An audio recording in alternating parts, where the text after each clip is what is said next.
T-minus 15 seconds. Guidance is internal. Ignition sequence start.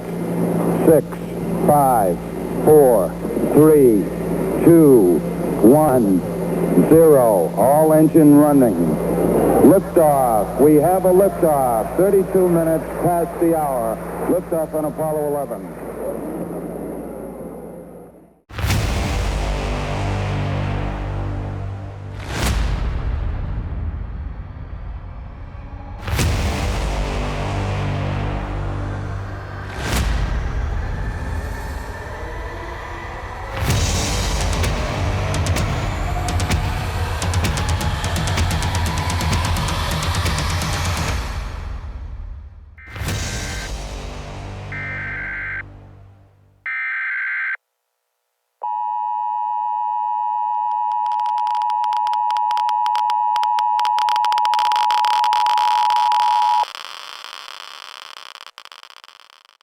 What was your biggest failure, and how did it change you?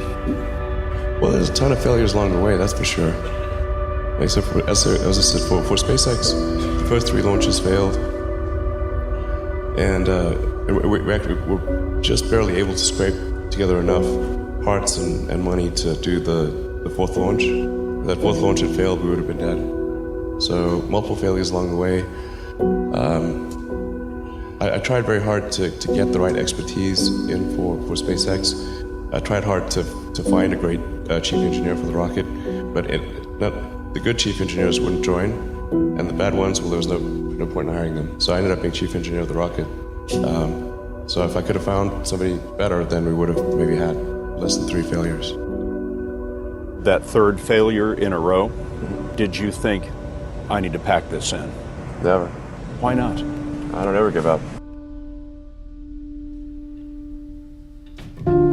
So many people tried to talk me out of starting a rocket company. It was crazy. One good friend of mine collected a whole series of videos of rockets blowing up and made me watch those. He just didn't want me to lose all my money.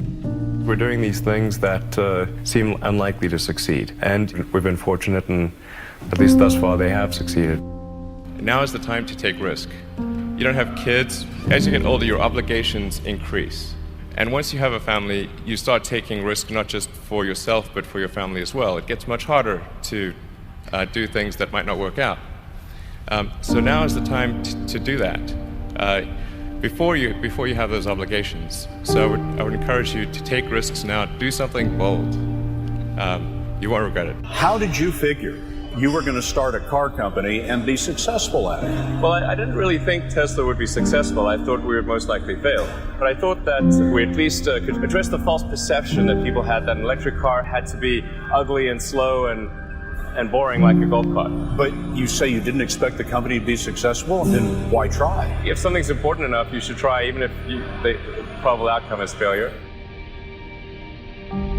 Or how do you think about making a decision when everyone tells you this is a crazy idea? Or where do you get the internal strength to do that?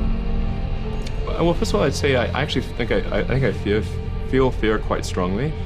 So it's not as though I just have the absence of fear. I feel it quite strongly. But there are just times when something is important enough, you believe in it enough, that you do it in spite of the fear. I think about what technology solution is necessary in order to achieve the particular goal, and then try to make as much progress in that direction as possible. I think being a multi-planet species and being out there among the stars is important for the long-term survival of humanity, and that's one reason. But then the part that I find personally most motivating is that it creates a sense of adventure, and it makes people excited about the future. If you consider 2 futures, one where we are forever confined to Earth until eventually something terrible happens, or another future where we are out there on many planets, maybe even going beyond the solar system, I think that second version is incredibly exciting and inspiring, and there need to be reasons to get up in the morning. Life can't just be about solving problems. Otherwise, what's the point? There's got to be things that people find inspiring and make life worth living. So how do you guys secure this down for static fire? Well, so you bring something for it, yeah. Oh, okay.